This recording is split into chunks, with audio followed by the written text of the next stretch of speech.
सृष्टि के आदिकाल से ही हमारे पूर्व ऋषि मुनि मातृभूमि के योगक्षेम के लिए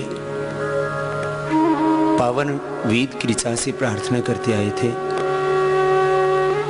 उसी वेद की ऋचा उच्चारण करते हुए हम मातृभूमि के योगक्षेम के लिए भगवान से प्रार्थना करेंगे। मेरा राष्ट्र सुखी हो, समृद्ध हो, संस्कारवान हो, स्वस्थ हो, वैभवशाली हो। ओम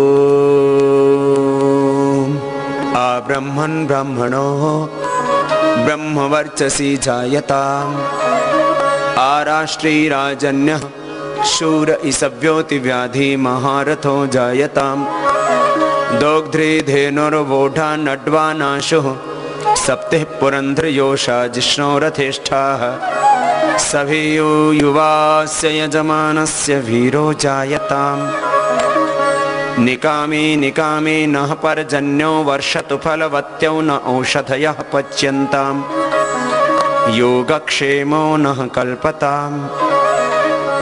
ओम शांति शांति शांति।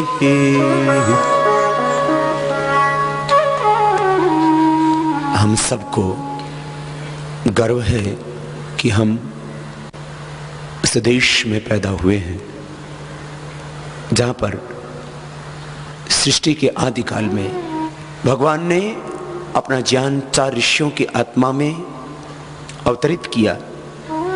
ऋग्वेद, यजुर्वेद और सामवेद, इन 4 वेदों का उपदेश अग्नि, वायु, आदित्य, अंगिरा ऋषियों की आत्मा में अवतरित हुआ। वो मेरा भारत जहां पर प्रथम बार ईश्वरीय ज्ञान वेद के रूप में ऋषियों की आत्मा में अवतरित हुआ। मैं उस भारत का रहने वाला हूं। यह हम सब के लिए गर्व की बात है। मैं उस देश में पैदा हुआ हूं जहां के ऋषि मुनियों ने पूरे विश्व को, पूरी मानवता को धर्म का, अध्यात्म का, संस्कृति का, जीवन का संदेश दिया था। हम सबको गर्व है इस बात का कि हम उस देश में पैदा हुए हैं जहां पर मर्यादा पुरुषोत्तम श्याम योगेश्वर श्री कृष्ण उत्पन्न हुए। हमें गर्व है इस बात का कि हम उस देश में पैदा हुए हैं जहां के ऋषि मुनियों के दर्शन का ज्ञान, उनका पदार्थ विज्ञान का ज्ञान, सृष्टि, जीवन और जगत के हर क्षेत्र का ज्ञान बहुत ऊंचा था, जिनके चरित्र बहुत ऊंचे थे, जिनके आदर्श बहुत समृद्ध थे। जब पूरी दुनिया को जीना नहीं आता था तब हमारे पूर्वज पूरी दुनिया को संदेश देते थे, जीवन जीने का उपदेश देते थे, इंसान को इंसान बनने का। जब पश्चिम के लोगों को खाना नहीं आता था, जब पश्चिम के लोगों को खाना नहीं आता था, उस समय हमारे यहां पर 56 प्रकार के भोग लगा करते थे।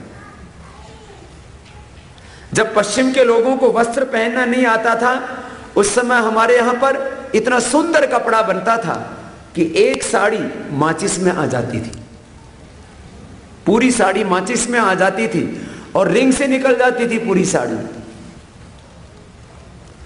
पूरी दुनिया को हमने वस्त्र दिया, पूरी दुनिया को हमने खाना खाना सिखाया।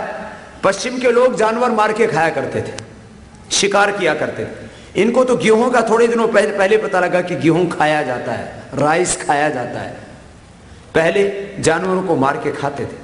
पूरी दुनिया को हमने खाना सिखाया, पूरी दुनिया को हमने बोलना सिखाया। विश्व की सबसे पहली भाषा संस्कृत भाषा हमारे पूर्वजों ने पूरी दुनिया को दी। पूरी दुनिया को हमने बोलना सिखाया, पूरी दुनिया को हमने खाना सिखाया, पूरी दुनिया को हमने जीना सिखाया, पूरी दुनिया को हमने वस्त्र पहनना सिखाया। नहीं तो नंगे घूमते रहते थे। पूरी दुनिया को हमने संस्कार दिए, पूरी दुनिया को हमने ऊंचे विचार दिए, पूरी दुनिया को हमने शिक्षा व्यवस्था दी।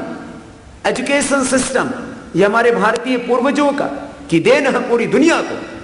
गौतम, क्राद, जैमिनी महर्षि, पाणिनि, पतंजलि, गुरु वशिष्ठ, विश्वामित्र और संदीप ने आदि हमारे ऋषि मुनि, उन्होंने एक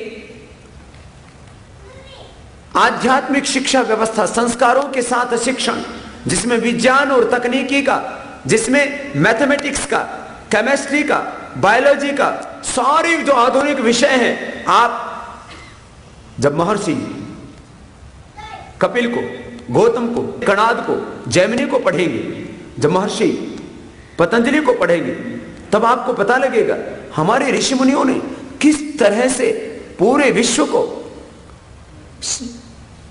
मैंने कहा ना, गणित शास्त्र से लेकर के वैदिक गणित, गणित से लेकर के फिजिक्स से लेकर के केमिस्ट्री से लेकर के भूगर्भ विद्या से लेकर के क्षत्र नक्षत्र विद्याओं से लेकर के विज्ञान और तकनीकी से, साइंस और टेक्नोलॉजी से लेकर के सारी शिक्षाएं मूलतः हमारे पूर्वजों ने पूरी दुनिया को दी। एक हमारा गोल्डन पीरियड, एक भारत का स्वर्णिम काल, जिस समय पूरा भारत हमसे सीखता था, वो बहुत वैभवशाली युग था हमारा। उस स्वर्णिम काल के बाद में भारत का सामाजिक, आर्थिक, चारित्रिक, नैतिक, बौद्धिक, राजनीतिक पतन हुआ, और उस पतन के काल में भी हम बहुत ऊंचे थे।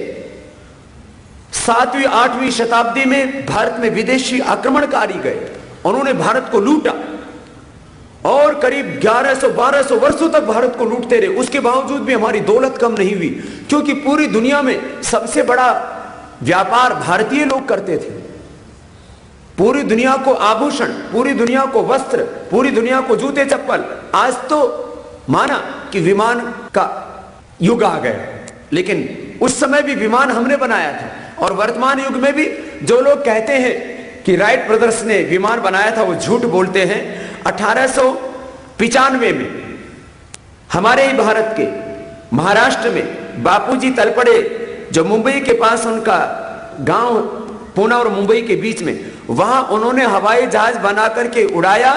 राइटर्स ब्रदर्स अमेरिकन कंपनी से 8 साल पहले बापूजी ने हवाई जहाज बना दिया था, और उसकी टेक्निक अंग्रेजों ने चुरा करके और फिर उसको इधर ले आए, फिर एक कंपनी फॉर्म की और वो सारी तकनीक लेकर के फिर हवाई जहाज उड़ाया।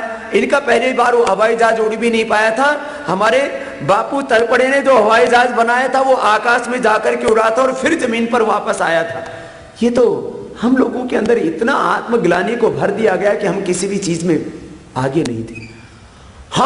हमसे पीछे सारी दुनिया थी, हम सारी दुनिया में सबसे आगे थे। जो लोग कहते हैं कि भारत गरीबों का देश, भारत अंधेरों का देश, भारत सपेरों का देश है, वो लोग भारत के बारे में कुछ जानते नहीं है। 18वीं शताब्दी तक भारत विश्व का आर्थिक दृष्टि से नेतृत्व करता था।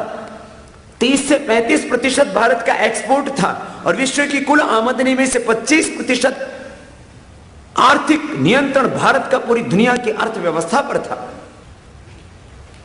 आज अमेरिका पावरफुल है, पूरी दुनिया के पैसे से पावरफुल है। जैसे आज अमेरिका पावरफुल है पूरी दुनिया के कारण से, ऐसे ही 18वीं शताब्दी तक पूरी दुनिया का पैसा भारत में था और पूरी दुनिया हमसे ट्रेड करती थी।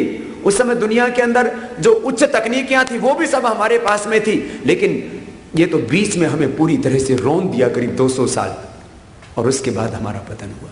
मैं आपसे बात कहना चाहता हूं, आज से 200 साल पहले भी, 18वीं शताब्दी की बात कर रहा हूं, आज से 200-250 साल पहले भी हम भारतीय पूरी दुनिया को वस्त्र देते थे, उसके बदले हमको सोना चांदी हीरे जवाहरात मिलते थे। इसलिए भारत में एक एक घर में 1-1 क्विंटल से लेकर के 5-5, 10-10, 20-20, 50-50, 100-100 क्विंटल सोना था। एक एक मंदिर में 100-100, 200-200, 500-500, 1000-1000 क्विंटल सोना था। इसलिए मोहम्मद गोरी, मोहम्मद गजनबी आक्रमण करते रहे, और 17 बार सोमनाथ के मंदिर पर आक्रमण होता है, और हर बार उस धन दौलत लूट के लेके आता, फिर भी कमी नहीं पड़ती। रॉबर्ट क्लाइव 900 सोने चांदी के पानी के जहाज भर करके, पानी के 900 जहाज सोना चांदी के भर करके लेके आता है रॉबर्ट क्लाइव। एक अंग्रेज अधिकारी था, ब्रिटिश ऑफिसर था। 900 सोना चांदी के जहाज भर कर लेकर के आया, और फिर भी दौलत कम नहीं हुई। कितना वैभव था, भारत के पास आर्थिक वैभव कम नहीं था, भारत के पास में ज्ञान का वैभव भी कम नहीं था। ज्ञान और विज्ञान में तो भारत के ऋषियों का कोई मुकाबला नहीं कर सकता। पूरी दुनिया को मैं कह रहा था, शिक्षा व्यवस्था हमारी देन। पूरी दुनिया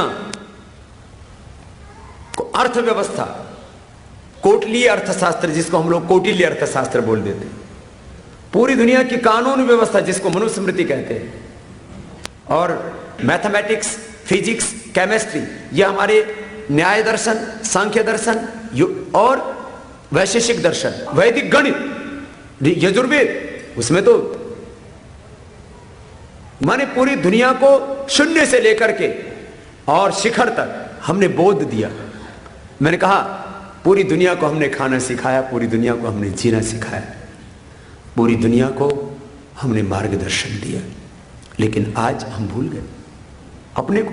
पूरी दुनिया को चिकित्सा व्यवस्था, मेडिकल साइंस, वो हमने पूरी दुनिया को दी।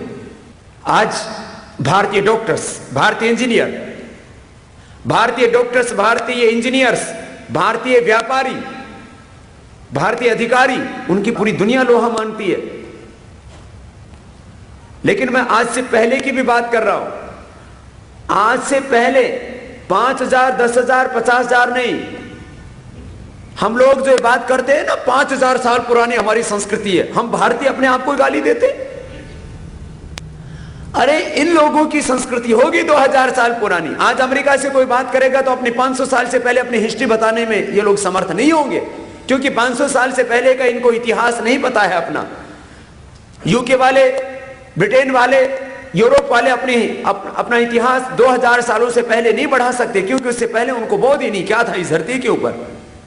लेकिन हमारी संस्कृति, सा प्रथमा संस्कृति विश्ववारा, 1,96,8,53,110 वर्ष पुराना गौरवशाली सांस्कृतिक अतीत है हमारा। और हम अपनी संस्कृति को 200 साल, 2000 साल, 5000 साल पुराना ही देखें। इससे ज्यादा और आत्मग्लानि की बात क्या हो सकती है? भाई बहनों, करीब 200 करोड़ वर्ष पुराना सांस्कृतिक गौरव हमारे साथ में जुड़ा हुआ है। पूरे विश्व को चिकित्सा व्यवस्था हमने इसलिए दी। महर्षि चरक, महर्षि श्रुत, महर्षि धन्वंतरि और ऋग्वेद, यजुर्वेद, सामवेद, अथर्ववेद, जहां से ये मेडिकल साइंस के सूत्र मिले, मुख्यतः अथर्ववेद से और ऋग्वेद से, यजुर्वेद से भी, वो हमारी वैदिक साइंस, वो करीब 200 करोड़ वर्ष पुरानी है। यदि हम वर्तमान के भारत की बात करें तो हम उस देश में पैदा हुए हैं जहां पर छत्रपति शिवाजी महाराज ने जन्म लिया, जहां पर सुभाष ने जन्म लिया, जहां पर गांधी ने जन्म लिया, जहां पर जन्म लिया भगत सिंह, चंद्रशेखर आजाद ने, जहां पर जन्म लिया महर्षि दयानंद ने, स्वामी विवेकानंद ने। ये महापुरुष हमारे सामाजिक और आध्यात्मिक जीवन के आदर्श, ये हमारे गर्व हैं, हमारे स्वाभिमान है। हम सब ऋषिमुनियों की संतान हैं। हमारे पूर्वज महान थे, उनके चरित्र ऊंचे थे। जब हम भारत के पतन की बात करते हैं तब अंदर से बहुत पीड़ा होती है। इतने पतन के बावजूद भी आज भारत में बहुत कुछ अच्छा भी है।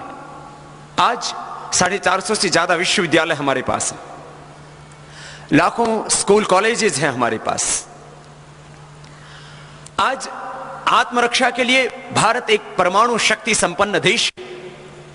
आज अरिहंत और अग्नि जैसी मिसाइलें हमारे पास में हैं, जहां आकाश मार्ग से लेकर के समुद्र तक से हम अपने शत्रुओं पर प्रहार करके उनको पराजित करने का सामर्थ्य रखते। माना कि गिरावट तो बहुत हुई है, लेकिन हम इतने दुर्बल भी नहीं हैं कि कोई शत्रु हम पर आक्रमण कर सके। इसलिए भयभीत तो होने की बात नहीं, डरने की बात नहीं।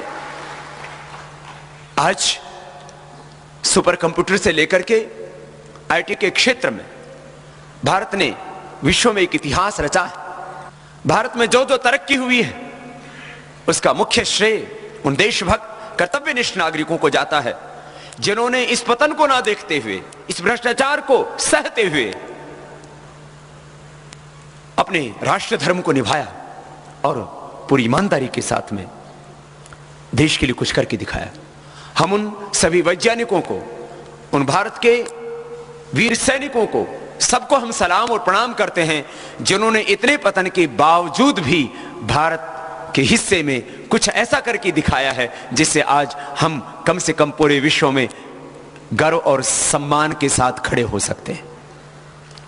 लेकिन यह इतना पर्याप्त नहीं, बहुत पीड़ाएं भी हैं। हम जहां खड़े हैं इससे हमें बहुत आगे होना चाहिए था। 18वीं शताब्दी में विश्व बाजार में हमारी सहभागिता 33% थी। माने हम निर्यात करते थे, एक्सपोर्ट करते थे 33%। आयात इंपोर्ट हम बहुत थोड़ा करते थे। पूरी दुनिया में हम वस्त्र निर्यात करते थे, पूरी दुनिया में हम मसालों का निर्यात करते थे, औषधियों का निर्यात करते थे, पूरी दुनिया में हम इस्पात का, स्टील का निर्यात करते थे। पूरी दुनिया हमसे शिक्षा के लिए भारत में आया करती थी। बहुत उन्नत था हमारा अतीत, बहुत स्वर्णिम था हमारा अतीत। नालंदा और तक्षशिला तो कुछ चंद विश्वविद्यालयों में नाम है, कुछ ऐसे तो सैकड़ों हमारे यहां पर विश्वविद्यालय थे, लाखों हमारे यहां पर विद्यालय थे। भारत शिक्षा में, चिकित्सा में पूरे विश्व का सिरमौर रहा है। एलोपैथ चिकित्सा पद्धति का इतिहास लगभग 200 साल पुराना है और आयुर्वेद का इतिहास करीब 200 करोड़ वर्ष पुराना है। चिकित्सा के क्षेत्र में भी भारत शीर्ष पर था। मैं इसलिए इस बात को कह रहा हूं कि वर्तमान की बहुत सी पीड़ाओं को देख करके, विद्रुपताओं को देख करके, भ्रष्टाचार को देखकर कई बार हम बहुत गहरी आत्मग्लानि से भर जाते हैं। हमें अपने स्वर्णिम अतीत पर गर्व भी होना चाहिए, लेकिन वर्तमान की पीड़ाओं का साथ में एहसास भी होना चाहिए। संयुक्त राष्ट्र संघ एक रिपोर्ट तैयार करता है पूरे विश्व के देशों की, जिसको ह्यूमन डेवलपमेंट रिपोर्ट, मानवीय विकास के मानदंड कुछ तय किए हैं कि किस देश में भूख कितनी है, गरीबी कितनी है, दरिद्रता कितनी है, अशिक्षा कितनी है, अंधकार कितना है, परस्पर भेदभाव कितना है, जाति और मजहबों को लेकर के, स्त्री और पुरुष को लेकर के, वहां पर स्वच्छता कितनी है, चिकित्सा की सुविधाएं कैसी हैं। जो भारत पूरी दुनिया का सिरमौर था, जिस भारत से पूरी दुनिया के लोग जीवन दर्शन सीखने के लिए आया करते थे, कैसे जीवन जिए, क्या खाएं क्या ना खाएं, कैसे बैठें, कैसे व्यायाम करें, कैसे घर चलाएं, कैसे परिवार चलाएं, कैसे विवाह करें, इसी का नाम तो 16 संस्कार है। कैसे व्यवहार करें, इसी का नाम तो देव यज्ञ, ब्रह्म यज्ञ, अतिथि यज्ञ, पितृयज्ञ है कि माता पिता के साथ कैसे व्यवहार करना, पिता को पुत्र के साथ कैसे व्यवहार करना, पुत्र को पिता के साथ कैसा व्यवहार करना। मां भ्राता भ्रातरम दक्षिण मास सारम उतस्वसा मित्रस्य चक्षुषा सर्वाणि भूतानि समीक्षन्ताम। जो भारत पूरे विश्व को जीवन जीने का संदेश देता था, मानवीय मूल्यों का संदेश देता था, बहुत दर्दनाक बात है, बहुत शर्मनाक बात है, बहुत अपमानजनक बात है कि जो भारत अतीत में विश्व गुरु था, दुनिया का सिरमौर था, इतना गौरवशाली हमारा स्वर्णिम अतीत था, उस भारत की आज वर्तमान में अवस्था कहां है, हम कहां खड़े हैं। संयुक्त राष्ट्र संघ जब मानवीय विकास मानकों में भारत की गिनती करता है, तब हमारा नंबर 134वें स्थान पर आता है। छोटे छोटे मुल्क जिनकी आबादी 5, 10 लाख, 20 लाख, 1 करोड़, 2 करोड़, वो हमसे आगे है। वहां स्वच्छता हमसे ज्यादा है, वहां शिक्षा हमसे ज्यादा है, वहां पर भूख हमसे बहुत कम है, गरीबी बहुत कम है, वहां स्त्री और पुरुष के अंदर भेदभाव नहीं है। 134वें स्थान पर हमारा नाम, और आजादी के 63 वर्षों में और ज्यादा हम गिरे, हम ऊंचे नहीं उठे, और पिछले इन 10-15 वर्षों में तो और ज्यादा गिर गए। पहले हमारा जो नाम था 128वें स्थान पर था, फिर 130वें पर आए। जैसे जैसे हमारी आजादी के दिन बढ़ते जा रहे वैसे वैसे हम और ज्यादा शर्मनाक स्थिति में जाते जा रहे। अब 143वें स्थान पर है। तो क्या इसी को आजादी कहते हैं? जब भारत आजाद हुआ 15 अगस्त 1947 को, तब हमारी जो मुद्रा थी, मुद्रा से भी किसी देश का सम्मान तय होता है। उस समय लगभग हमारे रुपए की कीमत डॉलर और स्टर्लिंग पाउंड के बराबर थी। आज डॉलर के मुकाबले हम करीब 50वें स्थान पर पहुंच गए, माने 50 गुना ज्यादा गिर गए हम आर्थिक दृष्टि से, ये पतन है हमारा। और पाउंड के मुकाबले करीब 80 गुना हम गिर गए। तो ये 63 साल की आजादी है। हम सब के भीतर अपने गौरवशाली भारत के अतीत का गर्व हो, भारत का स्वर्णिम अतीत हमारा स्वाभिमान बने, और हम सब मिलकर के दोबारा से उस अतीत के वैभव को, उस अतीत की गौरव गरिमा को पुनः प्रतिष्ठापित करें, और भारत को फिर से विश्व की एक महाशक्ति के रूप में हम खड़ा करके हम कह सकें कि भारत अतीत में भी विश्व गुरु था और आज भी भारत विश्व की सर्वोच्च महाशक्ति है। इस संकल्प को हमें स्थापित करना है। तो मैं भाई राजीव जी को आगे के उद्बोधन के लिए आमंत्रित करता हूं, भारत की स्वर्णिम अतीत को आपके सामने प्रस्तुत करने के लिए। परम पूजनीय स्वामी जी, भारत स्वाभिमान के सभी सम्माननीय बहनों भाइयों, भारत देश का भूतकाल कैसा था, अतीत कैसा था, इसके बारे में मुझे आपसे कुछ बात कहनी है। पूज्य स्वामी जी का उसके लिए निर्देश है। मैं उसके लिए आपके सामने कुछ प्रमाण प्रस्तुत करूंगा। उन प्रमाणों के आधार पर हम सब इस बात का अंदाजा लगा लेंगे, आकलन कर लेंगे कि भारत का अतीत कैसा था। भारत का एक अतीत तो है जो बहुत पुराना है, वेदों के समय का है, वेदकालीन है, और वो 10वीं शताब्दी तक चलता है। वेदों के समय से लेकर 10वीं शताब्दी तक का। परम पूजनीय स्वामी जी ने उसके बारे में आपसे जरूर बात की होगी।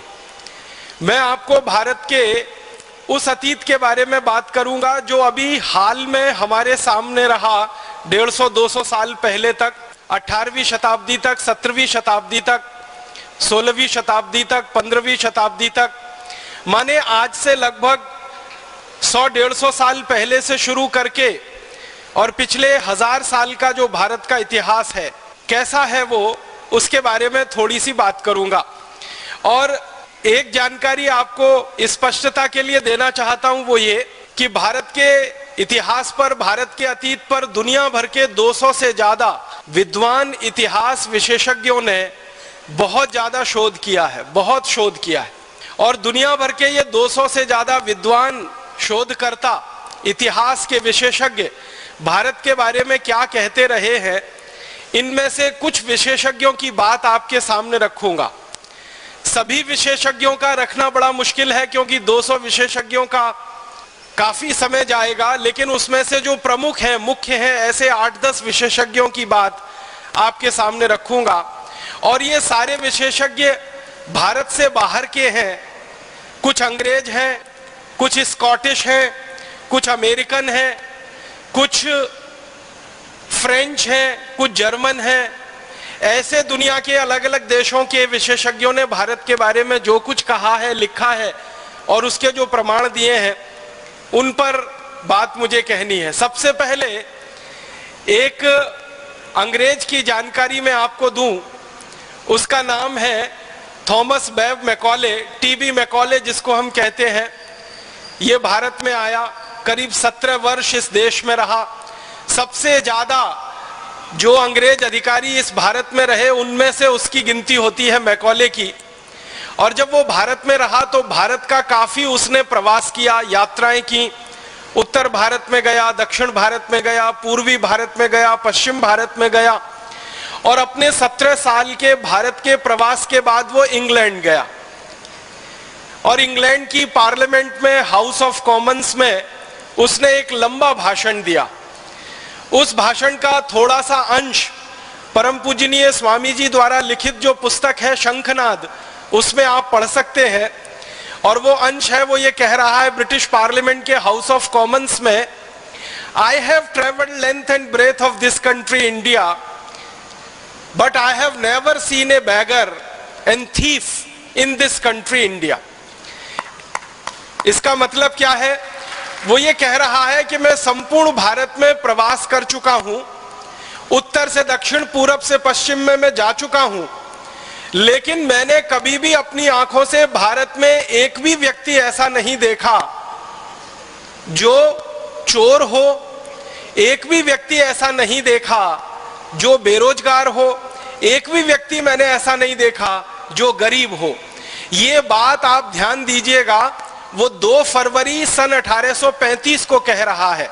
माने आज से अगर हम ये जोड़ेंगे तो लगभग 160-170 साल पहले वो ये बोल रहा है कि एक भी व्यक्ति भारत में गरीब नहीं है, बेरोजगार नहीं है, चोर नहीं है। वो ये कह रहा है, इसका माने भारत में गरीबी नहीं थी, बेरोजगारी नहीं थी, और चोरी कोई क्यों करेगा जब कोई गरीब नहीं है, बेरोजगार नहीं है। फिर आगे के वाक्य में वो और बड़ी बात कह रहा है, वो कह रहा है I have seen such wealth in this country India that we can not imagine to conquer this country India. वो कहता है कि भारत में इतना धन और इतनी संपत्ति और इतना वैभव मैंने देखा है कि इन भारतवासियों को गुलाम बनाना बहुत मुश्किल काम है, ये आसान नहीं है। क्यों? वो खुद कहता है कि जो लोग बहुत पैसे वाले होते हैं, समृद्धशाली होते हैं, बहुत अमीर होते हैं, वो लोग जल्दी किसी के गुलाम नहीं होते। इसलिए भारतवासी हमारे गुलाम हो जाएंगे, ये मुझे बहुत मुश्किल लगता है। और फिर अगले भाषण में वो बहुत लंबी बात कहता है भारत की शिक्षा, भारत की संस्कृति, भारत की सभ्यता के बारे में। मैं उस बात को आगे नहीं ले जाना चाहता, सिर्फ प्रमाण के रूप में 2 फरवरी 1835 को दिए गए उसके भाषण के ये 2-3 वाक्य हैं जो हमारे ध्यान में आने चाहिए कि भारत में एक अंग्रेज घूम रहा है और कह रहा है कहीं गरीब नहीं है, कोई बेरोजगार नहीं है, किसी को चोरी करने की भारत में जरूरत नहीं है। इसका माने भारत कुछ काफी समृद्धशाली देश है। फिर इसी भाषण के अंत में मैकॉले एक वाक्य और कहता है, उसको मैं सीधे सुनाता हूं। वो कहता है कि भारत में जिस व्यक्ति के घर में भी मैं कभी गया तो मैंने देखा कि वहां सोने के सिक्कों का ढेर ऐसे लगा रहता है जैसे कि चने का या गेहूं का ढेर किसानों के घरों में रखा जाता है। माने सामान्य घरों से लेकर विशिष्ट घरों तक सबके पास सोने के सिक्के इतनी अधिक मात्रा में होते हैं कि वो ढेर लगाकर उन सिक्कों को रखते हैं।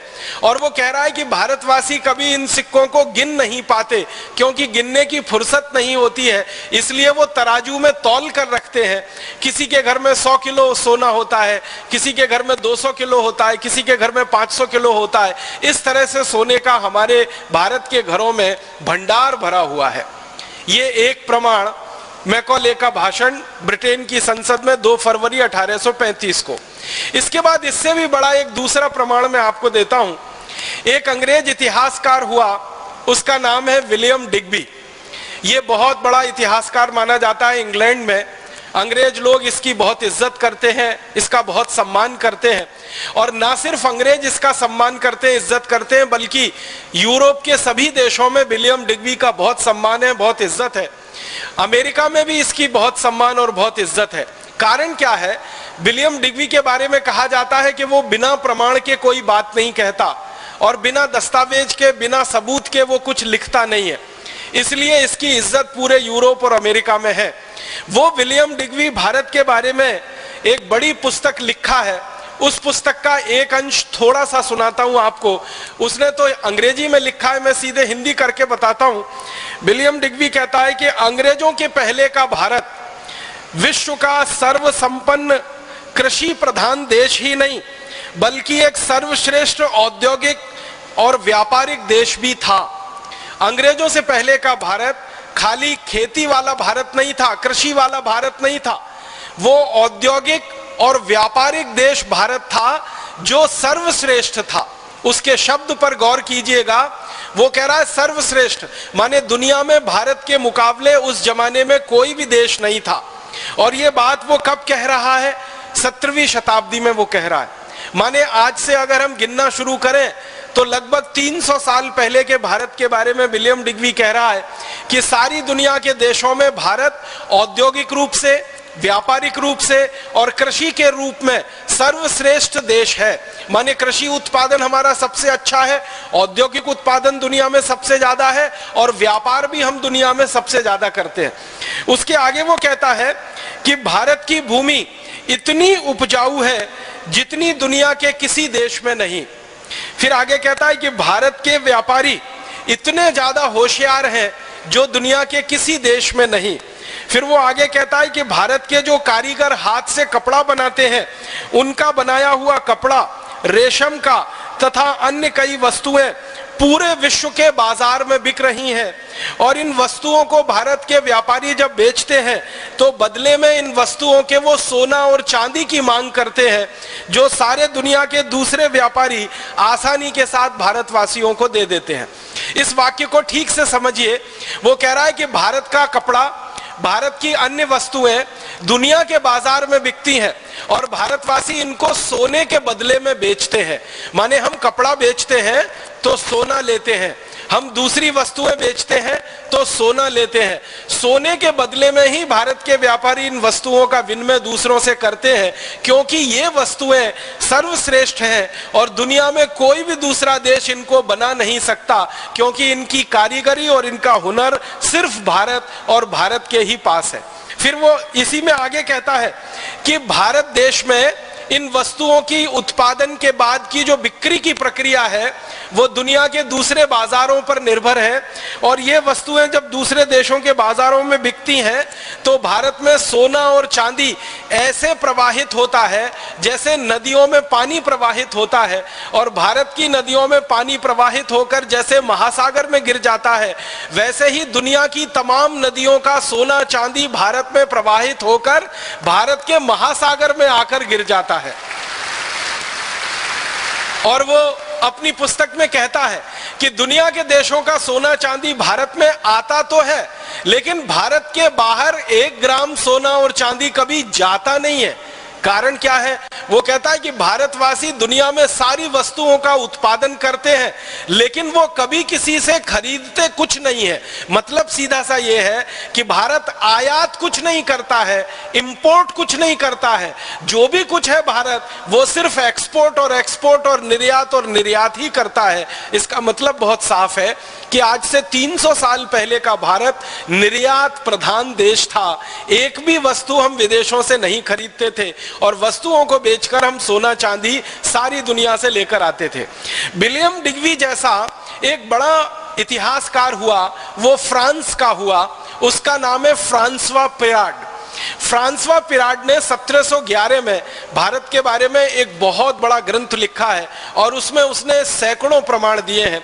उस ग्रंथ में से एक छोटा सा प्रमाण मैं आपको प्रस्तुत करना चाहता हूं। फ्रांसवा पिराड अपनी पुस्तक में कहता है कि भारत देश में मेरी जानकारी में 36 तरह के ऐसे उद्योग चलते हैं जिनमें उत्पादित होने वाली हर वस्तु विदेशों में निर्यात होती है। फिर वो आगे लिखता है कि भारत के सभी शिल्प और उद्योग उत्पादन में सबसे उत्कृष्ट, कलापूर्ण और कीमत में सबसे सस्ते हैं। सोना, चांदी, लोहा, इस्पात, तांबा, अन्य धातुएं, जवाहरात, लकड़ी के सामान, मूल्यवान दुर्लभ पदार्थ, ये सब इतनी ज्यादा विविधता के साथ भारत में बनती हैं जिनके वर्णन का कोई अंत नहीं हो सकता। और जो सबसे महत्व की बात वो कह रहा है कि मुझे जो प्रमाण मिले हैं, फ्रांसवा पिराड अपनी पुस्तक में लिख रहा है कि मुझे जो प्रमाण मिले हैं उनसे ये पता चलता है कि भारत का निर्यात दुनिया के बाजारों में पिछले 3000 वर्षों से अबाधित रूप से बिना रुके हुए लगातार चल रहा है। ये बात वो 1711 में लिख रहा है और कह रहा है कि पिछले 3000 साल से भारत का निर्यात दुनिया के बाजारों में चल रहा है। इसका माने आप अंदाजा लगाइए, 17वीं शताब्दी में, उससे 1000 साल पहले 7वीं शताब्दी में, और उससे 1000 साल पहले, और उससे 1000 साल पहले, अगर ये पूरी गणना हम करते जाएं तो महात्मा बुद्ध के जन्म से लगभग 500 वर्ष पहले हमारे देश के तीर्थंकर महावीर स्वामी के जन्म से लगभग 650 वर्ष पहले भारत दुनिया के सभी देशों के बाजारों में सबसे ज्यादा निर्यात करने वाला देश है। 3000 साल की गिनती फ्रांसवा पिराड ने भारत के बारे में निकाली है। फिर उसके बाद एक स्कॉटिश है जिसका नाम है मार्टिन।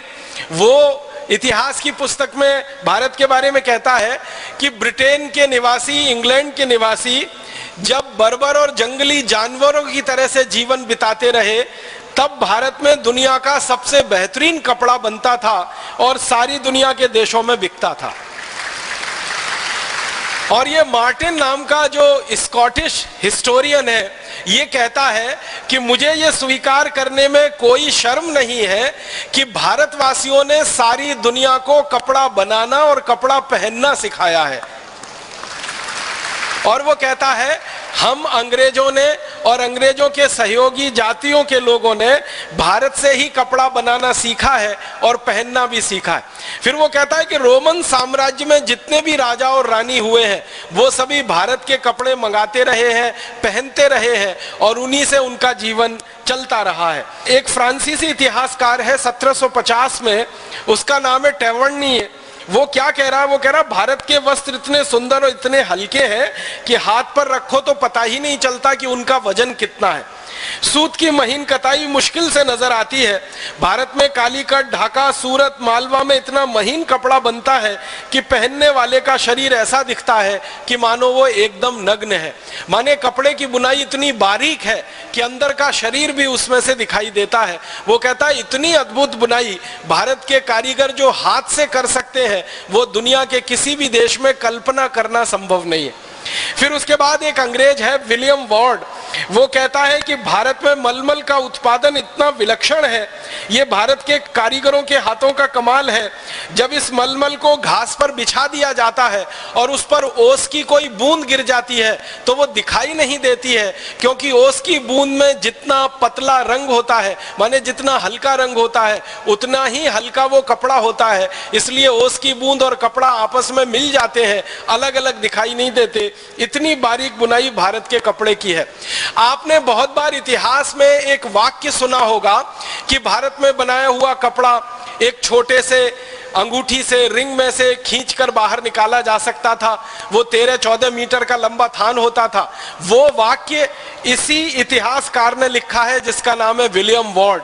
वो ये कहता है कि भारत का 13 गज का एक लंबा कपड़ा हम चाहे तो एक छोटी सी रिंग में से पूरा खींचकर बाहर निकाल सकते हैं। इतनी बारीक और इतनी महीन बुनाई भारत के कपड़े की यहाँ पर होती है। फिर वो कहता है कि भारत का 15 गज का लंबा थान, आप गज तो समझते ही हैं, मीटर से थोड़ा छोटा होता है। अगर 15 गज की मैं बात करूं तो वो लगभग 14 मीटर के बराबर बैठेगा। तो 14 मीटर लंबा थान या 15 गज का लंबा थान, वो कह रहा है कि उसका वजन 100 ग्राम से भी कम होता है। अब आप कल्पना करिए, 15 गज का इतना बड़ा थान, उसका वजन 100 ग्राम से भी कम होता है। वो कह रहा है कि मैंने बार बार भारत के कई थानों का वजन किया है, हर एक थान का वजन 100 ग्राम से भी कम निकलता है। और कुछ थान का वजन तो ग्रेन में उसने तौला है। ग्रेन एक इकाई होती है, अंग्रेजी इकाई है। जैसे हम सुनार के पास जाते हैं ना, सुनार सोने को तौलता है, तो एक तौल होती है जो 10 ग्राम की होती है और एक तौल 10 ग्राम से भी कम की होती है। तो तोला जिसको हम कहते हैं ना, वो 10 ग्राम का होता है। तोला से छोटी एक इकाई होती है जिसको रत्ती कहते हैं, रत्ती। तो रत्ती 10 ग्राम से भी छोटी होती है। तो वो विलियम वार्ड कह रहा है कि भारत के बहुत सारे थान को मैंने तौला तो पता चला कि उनका कुल वजन लगभग 15 से 20 रत्ती के आसपास है। इतने कम वजन के भी भारत में कपड़े बनते हैं और इतनी बारीक बुनाई भी होती है। और वो कहता है विलियम वार्ड कि हम अंग्रेजों ने तो कपड़ा बनाना सन 1780 के बाद शुरू किया है। भारत में तो पिछले 3000 साल से कपड़े का उत्पादन होता रहा है और सारी दुनिया में बिकता रहा है। एक और अंग्रेज अधिकारी का थोड़ा सा बताऊं, थॉमस मुनरो नाम का एक अंग्रेज अधिकारी है। वो मद्रास में गवर्नर रहा है और लंबे समय तक वो गवर्नर रहा है। गवर्नर रहते समय किसी राजा ने उसको एक शॉल भेंट में दे दिया और जब उसकी नौकरी पूरी हो गई थॉमस मुनरो की, तो वो भारत से वापस लंदन चला गया। लंदन की संसद में उसने एक दिन अपना बयान दिया सन 1813 में, और वो कह रहा है कि भारत से मैं एक शॉल लेके आया, उस शॉल को मैं 7 वर्षों से उपयोग कर रहा हूं, उसको कई बार धोया है और प्रयोग किया है, उसके बाद भी उसकी क्वालिटी एकदम बरकरार है और उसमें कहीं कोई सिकुड़न नहीं है। मैंने पूरे यूरोप में प्रवास किया है, एक भी देश ऐसा नहीं है जो भारत की ऐसी क्वालिटी की शॉल बनाकर दे सके। भारत ने अपने वस्त्र उद्योग में सारी दुनिया का दिल जीत लिया है और भारत के वस्त्र अतुलित और अनुपमेय मानदंड के हैं, जिसमें सारे भारतवासी रोजगार पा रहे हैं। और इस तरह से लगभग 200 इतिहासकार हैं, सभी का बताना थोड़ा मुश्किल है। आप अंदाजा लगा सकते हैं कि फ्रांसीसी इतिहासकार हो तो, स्कॉटिश इतिहासकार हो तो, अंग्रेज इतिहासकार हो तो, या इसके अलावा जर्मन का कोई या अमेरिका का कोई, सारे इतिहासकार जो भारत के बारे में शोध करते हैं वो ये कहते हैं कि भारत के उद्योगों का और भारत की कृषि व्यवस्था का, भारत के व्यापार का सारी दुनिया में कोई मुकाबला नहीं है। अब इसके आगे एक छोटी सी जानकारी मैं देना चाहता हूं। अंग्रेजों की संसद में भारत के बारे में समय समय पर बहस होती रही है, तो सन 1813 में भारत के बारे में एक बहस हो रही है और उस बहस के समय जो अंग्रेजी सांसद बात कर रहे हैं उनमें कई सारी रिपोर्ट हैं, कई सारे सर्वे हैं, सर्वेक्षण हैं जिनका हवाला दिया जा रहा है। तो ऐसी ही एक रिपोर्ट का हवाला मैं आपके सामने रखता हूं। अंग्रेजों की संसद में बहस हो रही है कि भाई भारत की आर्थिक स्थिति क्या है और कैसी है। तो भारत की आर्थिक स्थिति के बारे में कहा जा रहा है कि सारी दुनिया में जो कुल उत्पादन होता है उसका 43% उत्पादन अकेले भारत में होता है। आप जरा भारत के भूतकाल का अंदाजा लगाइए, अतीत का जरा अंदाजा लगाइए कि पूरी दुनिया में मान लीजिए 100 अरब डॉलर का उत्पादन होता हो उस जमाने में, तो 33 अरब डॉलर का उत्पादन अकेले भारत में होता है। इसको एक दूसरे तरीके से समझने की कोशिश करें कि सारी दुनिया में अगर 100 रुपए का माल बनता है तो 33 रुपए का माल अकेले भारत में बनता है। अब आप जरा देखिए, दुनिया में 200 देश है, 200 देशों में कुल मिलाकर उत्पादन है वो 57% है और भारत अकेले में जो कुल उत्पादन है वो 43% है। माने सारी दुनिया के 200 देशों में से 2-4 को छोड़कर एक तरफ कर दें और भारत अकेला एक तरफ हो जाए तो कई देशों का उत्पादन भारत के अकेले उत्पादन के बराबर बैठता है। इतना बेहतरीन उत्पादन करने वाला ये देश रहा है। और ये आंकड़ा सबसे पहली बार अंग्रेजों की संसद में सन 1813 में कोट किया गया। बाद में इसी आंकड़े को अंग्रेजों ने 1835 में कोट किया और 1840 में भी कोट किया। और अंग्रेजों का यह कहना है कि सन 1840 तक भारत का उत्पादन सारी दुनिया में सबसे अधिक है और वो कुल दुनिया के उत्पादन का 43% है। अब मैं थोड़ी तुलना करूं तो आपको बात समझ में आएगी। आज अगर सारी दुनिया के कुल उत्पादन की बात की जाए तो अमेरिका देश का कुल उत्पादन सारी दुनिया के कुल उत्पादन का लगभग 25% है। और थोड़ा आगे बढ़े तो अमेरिका के साथ चीन नाम के देश का कुल उत्पादन पूरी दुनिया के उत्पादन का लगभग 23% है। ये 23% और 25%, चीन और अमेरिका दोनों मिल जाएं तो इनका लगभग कुल उत्पादन जो होता है उससे थोड़ा ही कम भारत का कुल उत्पादन रहा आज से लगभग 250 वर्ष पहले तक। माने आज की दुनिया में चीन और अमेरिका मिलकर जितना कुल उत्पादन करते हैं उतना उत्पादन लगभग उससे थोड़ा कम भारत करता रहा 1840 के साल तक। इतना बड़ा उत्पादक देश था भारत। फिर इसके बाद अंग्रेजों की संसद में और एक आंकड़ा भारत के बारे में कोट किया गया कि सारी दुनिया के व्यापार में भारत का जो हिस्सा है वो लगभग 33% है। इसका मतलब क्या हुआ, पूरी दुनिया में जो सामान बिक रहा है, जो निर्यात हो रहा है, उसमें भारत का निर्यात लगभग 33% है। और ये आंकड़ा अंग्रेजों ने 1840 तक कोट किया है। माने सन 1840 तक सारी दुनिया के बाजार में भारत का माल 33% बिकता है। अब आप 100 रुपए का या 100 अरब डॉलर का निर्यात देखें पूरी दुनिया में तो 33 अरब डॉलर का निर्यात भारत का, 100 अरब डॉलर का उत्पादन देखें पूरी दुनिया में तो 43 अरब डॉलर का उत्पादन भारत का।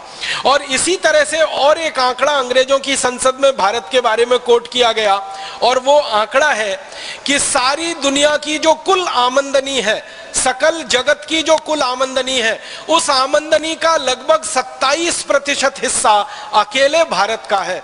तो अब आप कल्पना करिए, दुनिया की कुल आमदनी का 27% हमारा हिस्सा, दुनिया के कुल निर्यात का 33% हमारा हिस्सा, और दुनिया के कुल उत्पादन का 43% हमारा हिस्सा।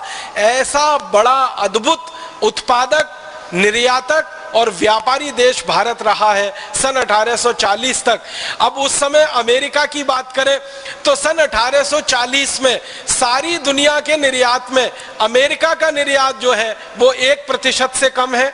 सारी दुनिया के निर्यात में ब्रिटेन का निर्यात सन 1840 तक आधे % से कम है, और पूरे यूरोप का और अमेरिका का निर्यात इकट्ठा कर दिया जाए तो सन 1840 तक सारी दुनिया के निर्यात में ब्रिटेन, अमेरिका और यूरोप के सभी देशों को जोड़ दें तो 3 से 4% से ज्यादा निर्यात उनका नहीं निकलता है। तो एक तरफ यूरोप और अमेरिका है और एक तरफ अकेला भारत है। उनके 27 देशों को इकट्ठा करें यूरोप और अमेरिका मिलाकर तो 3-4% निर्यात कर रहे हैं, अकेले भारत उस समय 33% निर्यात कर रहा है। और ये 27 देशों को इकट्ठा कर दिया जाए यूरोप और अमेरिका के साथ तो उनका कुल उत्पादन दुनिया में 10 से 12% है और भारत का उत्पादन 43% है। और ये 27 देशों को अमेरिका के साथ इकट्ठा कर दिया जाए यूरोप के तो उनकी कुल आमदनी दुनिया की आमदनी में 4 से 4.5% है और भारत की कुल आमदनी 27% है। इन आंकड़ों से आप अंदाजा लगा सकते हैं कैसा अद्भुत उत्पादन करने वाला, कितना विशाल दुनिया के बाजार में निर्यात करने वाला देश ये भारत रहा है। थोड़ा आगे बढ़ता हूं और भारत के शिक्षा व्यवस्था के बारे में थोड़ी तकनीकी और विज्ञान की बातें और थोड़ी सी कृषि व्यवस्था की बातें कर लेना चाहता हूं। उद्योगों के साथ साथ इस देश में विज्ञान और तकनीकी का भी बहुत विकास हुआ है और हमारे अतीत के भारत की विज्ञान और तकनीकी के बारे में दुनिया भर के बहुत सारे शोधकर्ताओं ने बहुत सारी पुस्तकें लिखी हैं। ऐसा ही एक अंग्रेज है जिसका नाम है G.W. लिटनर, वो भारत में काफी लंबे समय तक रहा है। और एक दूसरा अंग्रेज जिसका नाम थोड़ी देर पहले मैंने लिया, थॉमस मुनरो, ये भी भारत में काफी दिनों तक रहा। ये दोनों ने भारत की शिक्षा व्यवस्था पर बहुत ज्यादा काम किया है। एक और अंग्रेज है, उसका नाम है पेंडरकास्ट, उसने भारत की टेक्नोलॉजी और विज्ञान पर बहुत ज्यादा काम किया है। और एक अंग्रेज है कैम्पबेल करके, उसने भी भारत की विज्ञान और तकनीकी पर बहुत ज्यादा काम किया। कैम्पबेल का एक छोटा सा वाक्य मैं आपको सुनाता हूं। वो ये कहता है, जिस देश में उत्पादन सबसे अधिक होता है ये तभी संभव है जब उस देश में कारखाने हो, और कारखाने किसी देश में तभी संभव है जब वहां पर कोई तकनीकी हो, टेक्नोलॉजी हो, और टेक्नोलॉजी किसी देश में तभी संभव है जब वहां पर विज्ञान हो, और विज्ञान किसी देश में मूल रूप से शोध के लिए अगर प्रस्तुत है तभी उसमें से तकनीकी का निर्माण होता है। मतलब इस वाक्य को सरल तरीके से हम समझें कि मूल विज्ञान होता है जिसको हम आज की अंग्रेजी भाषा में फंडामेंटल साइंस कहते हैं, फिर उसमें से अप्लाइड साइंस निकलता है, वो प्रायोगिक विज्ञान होता है, और उस प्रायोगिक विज्ञान में से तकनीकी निकलती है, और उस तकनीकी में से कारखाने निकलते हैं, और उन कारखानों से फिर उत्पादन होता है, और वो उत्पादन फिर सारी दुनिया में बिकता है। तो ये बात अगर कैम्पबेल कहता है कि भारत में टेक्नोलॉजी हजारों साल से रही है तो कारखाने भी रहे होंगे, तो उसके बारे में जब खोज की गई तो पता चला कि 18वीं शताब्दी तक इस देश में इतनी बेहतरीन टेक्नोलॉजी रही है स्टील बनाने की जो दुनिया में कोई आज कल्पना नहीं कर सकता। स्टील बनाने की जो टेक्नोलॉजी भारत में रही है, लोहा इस्पात बनाने की जो टेक्नोलॉजी भारत में रही है, वैसी दुनिया में किसी देश के पास नहीं है। अंग्रेजों का ये जो अधिकारी है कैम्पबेल, वो ये कहता है कि भारत का बनाया हुआ लोहा, भारत का बनाया हुआ इस्पात सारी दुनिया में सर्वश्रेष्ठ माना जाता है। उसके बारे में वो एक मुहावरा दे रहा है और वो कह रहा है कि इंग्लैंड में या यूरोप में अच्छे से अच्छा जो लोहा बनता है वो भारत के घटिया से घटिया लोहे का भी मुकाबला नहीं कर सकता। ये कैंपबेल सन 1842 में कह रहा है। वो ये कह रहा है कि इंग्लैंड और पूरे यूरोप में अच्छे से अच्छी जो स्टील बन रही है वो भारत की घटिया से घटिया स्टील का भी मुकाबला नहीं कर सकती। माने भारत की घटिया से घटिया स्टील भी इंग्लैंड और यूरोप की अच्छे से अच्छी स्टील से अच्छी है।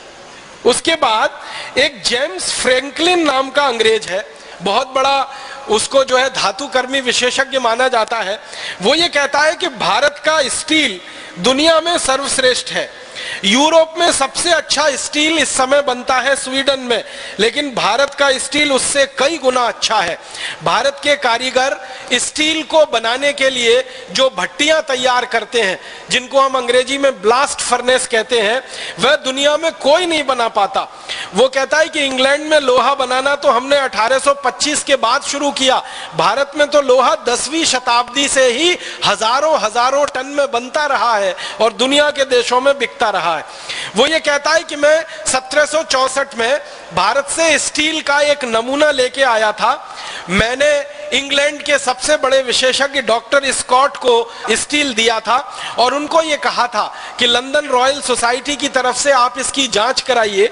डॉक्टर स्कॉट ने भारत की उस स्टील की जांच कराई तो कहा कि ये भारत का स्टील इतना अच्छा है कि सर्जरी के लिए बनाए जाने वाले सारे उपकरण इससे बनाए जा सकते हैं जो दुनिया में किसी दूसरे देश के पास उपलब्ध नहीं बनाई जाती है। ऐसे 100 से ज्यादा उपकरण सर्जरी के लिए बनाए जाते हैं। तो डॉक्टर स्कॉट कह रहे हैं इस बात को 1764 में कि दुनिया में किसी भी देश के पास सर्जरी के लायक बनाने वाला स्टील नहीं है क्योंकि उनकी क्वालिटी अच्छी नहीं है, लेकिन भारत का स्टील जो मेरे पास आया है ये इतना अद्भुत है कि इससे सर्जरी के सारे उपकरण हम बना सकते हैं। फिर वो अंत में कह रहे हैं कि मुझे ऐसा लगता है कि भारत का ये स्टील हम पानी में भी डाल के रखें तो इसमें कभी जंग नहीं लगेगा क्योंकि इसकी क्वालिटी इतनी अच्छी है। आप जानते हैं कि लोहा या स्टील दुनिया में एक ऐसी वस्तु है जो थोड़ी देर के लिए भी पानी के संपर्क में आए, नमी के संपर्क में आए तो सबसे पहले उसमें जंग लगती है, जिसको हम सब लोग अंग्रेजी में रस्टिंग कहते हैं। लेकिन स्कॉट कह रहा है भारत के स्टील के बारे में कि मुझे लगता है कि इसको पानी में भी डाल के रखें तो बिल्कुल जंग नहीं लगेगी। इस क्वालिटी का स्टील भारत में बन रहा है।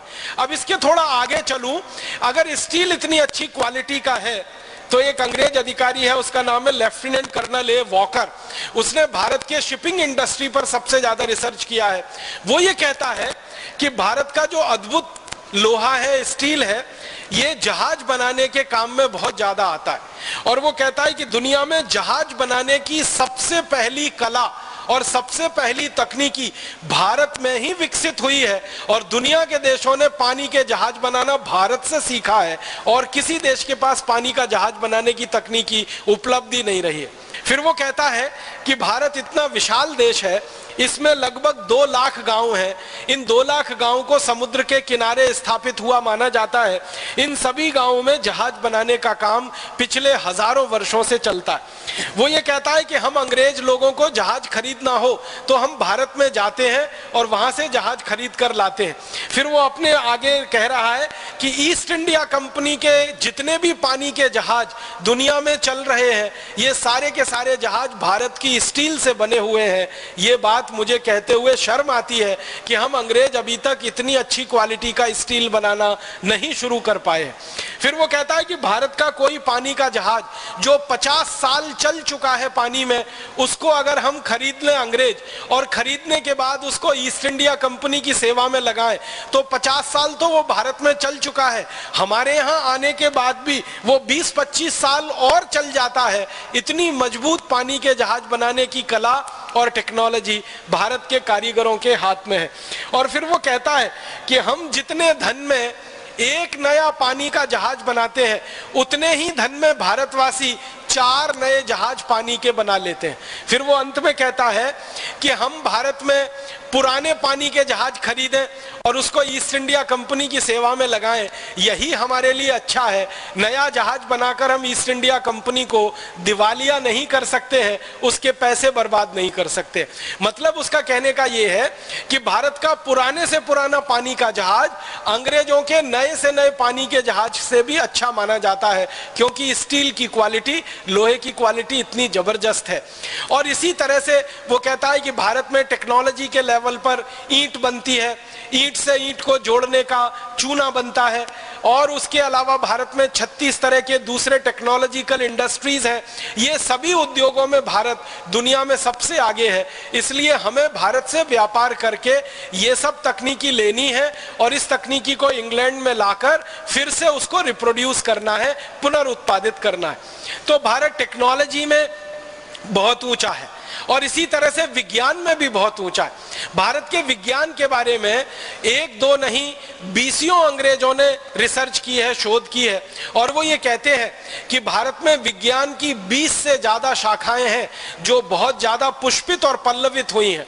उनमें सबसे बड़ी शाखा है वो खगोल विज्ञान है, दूसरी बड़ी शाखा है वो नक्षत्र विज्ञान है, तीसरी बड़ी शाखा है बर्फ बनाने का विज्ञान है, चौथी बड़ी शाखा है और ऐसी कर करके धातु विज्ञान है, फिर उसके बाद भवन निर्माण के विज्ञान की है। तो ऐसी 20 तरह की वैज्ञानिक शाखाएं पूरे भारत में है। और वॉकर लिख रहा है इस बात को कि भारत में ये जो विज्ञान की ऊंचाई है वो कितनी अधिक है, इसका अंदाजा हम अंग्रेजों को नहीं लगता। एक बात आप सभी जानते हैं वो ये कि एक यूरोप का वैज्ञानिक हुआ, उसका नाम है कॉपरनिकस। कॉपरनिकस के बारे में सारी दुनिया ये कहती है कि उसने पहली बार बताया कि सूर्य का पृथ्वी के साथ क्या संबंध है। पहली बार सारी दुनिया को पृथ्वी और सूर्य के अंतर संबंधों के बारे में बताने वाला यूरोप का वैज्ञानिक कॉपरनिकस माना जाता है। और उस कॉपरनिकस के बारे में यह भी कहा जाता है कि वो पहला यूरोपियन वैज्ञानिक है जिसने सूर्य से पृथ्वी की दूरी का अनुमान लगाया। फिर वो पहला वैज्ञानिक है जिसने सूर्य के दूसरे उपग्रहों के बारे में जानकारी सारी दुनिया को दी। लेकिन इस कॉपरनिकस की बात को अंग्रेज ही कह रहा है कि ये असत्य है, झूठ है। वो ये कह रहा है वॉकर कि अंग्रेजों के हजारों साल पहले, यूरोपियन लोगों के हजारों साल पहले भारत में ऐसे विशेषज्ञ वैज्ञानिक हुए हैं जिन्होंने पृथ्वी से सूर्य की दूरी का ठीक ठीक पता लगाया है और भारत के शास्त्रों में उसको दर्ज कराया। आप जानते हैं हमारे वेदों में, यजुर्वेद में विशेष रूप से ऐसे बहुत सारे सूत्र हैं, श्लोक हैं, मंत्र हैं जिनसे बहुत सारा स्पष्ट ज्ञान मिलता है खगोल शास्त्र का। आपको सुन के हैरानी होगी कि कॉपरनिकस का जिस दिन जन्म हुआ था यूरोप में, उससे ठीक लगभग 1000 साल पहले एक भारतीय वैज्ञानिक ने पृथ्वी से और सूर्य की दूरी कितनी है बिल्कुल ठीक ठीक नाप उन्होंने बता दिया था। और हमारे वो वैज्ञानिक का नाम था आर्यभट्ट। आप हैरान हो जाएंगे, कॉपरनिकस ने जितनी दूरी नापी है मील में, वो सारी की सारी दूरी आर्यभट्ट ने कॉपरनिकस के जन्म के 1000 साल पहले नाप ली थी। और जितनी दूरी श्री आर्यभट्ट जी ने कह दी है, उस दूरी में 1 इंच इधर और उधर यूरोप का वैज्ञानिक कर नहीं पाया। वही दूरी आज यूरोप में मानी जाती है, अमेरिका में मानी जाती है, प्रमाणित है। तो आप अंदाजा लगाएं कि जब इस देश में ऐसे वैज्ञानिक रहे हैं जिन्होंने धरती से सूर्य की दूरी नाप ली हो, और वो भी यूरोप से 1000 साल पहले, तो आप अंदाजा लगा सकते हैं कि विज्ञान कितना विकसित रहा होगा इस देश में। और आपको एक रोचक जानकारी देना चाहता हूं कि हमारे देश में ये जो खगोल विज्ञान है ना, ये बहुत गहरा रहा है और इसी पर से नक्षत्र विज्ञान का विकास हुआ है। ये खगोल विज्ञान और नक्षत्र विज्ञान में शोध करने वाले वैज्ञानिकों ने ही दिन और रात कितने बड़े होंगे, 12 घंटे का दिन होगा, 12 घंटे की रात होगी, 14 घंटे का दिन होगा, या 10 घंटे की रात होगी, या 10 घंटे का दिन होगा, 14 घंटे की रात होगी, सर्दियों में अलग होगी, गर्मियों में अलग होगी, बरसात में कैसी होगी, ये सारे के सारे आंकड़े दिन और रात के समय के, ये भारत के वैज्ञानिकों के द्वारा निकाले गए हैं और सारी दुनिया में उनका प्रचार और प्रसार हुआ है। हम अभी दिन की गणना करते हैं कि आज हमारा दिन रविवार है, दूसरा दिन सोमवार है, तीसरा दिन मंगलवार है, चौथा दिन बुधवार है, पांचवा दिन गुरुवार है, शुक्रवार है, शनिवार है। ये जो दिनों की हम गिनती करते हैं और इनके जो नाम हमने रखे हुए हैं, रवि, सोम, मंगल, बुध, आपको शायद ये मालूम होगा, नहीं तो मैं कहना चाहता हूं, ये सारे दिनों का नामकरण और इनकी अवधि पूरी की पूरी महान महर्षि आर्यभट्ट की निकाली हुई है और उनके द्वारा ये दिन तय किए हुए। और आपको सुनकर और हैरानी होगी, अंग्रेज जो खगोल शास्त्री हैं और अंग्रेज जो नक्षत्र विज्ञानी हैं, वो इस बात को ईमानदारी से स्वीकार करते हैं कि भारत का रवि सोम मंगल बुध ही हमने ले लिया है और उसी को Sunday Monday Tuesday Wednesday Thursday Friday Saturday कर दिया है। ये सब कुछ भारत से उधार लिया हुआ है। और आपको एक रोचक बात बताऊं, पृथ्वी घूमती है अपने अक्ष पर और सूर्य के चारों तरफ भी। ये बात सबसे पहले भारतीय वैज्ञानिकों ने प्रमाणित की थी 10वीं शताब्दी में। और पृथ्वी के घूमने से दिन रात होते हैं, मौसम और जलवायु बदलते हैं, ये बात भी भारतीय वैज्ञानिकों के द्वारा प्रमाणित हुई है सारी दुनिया में।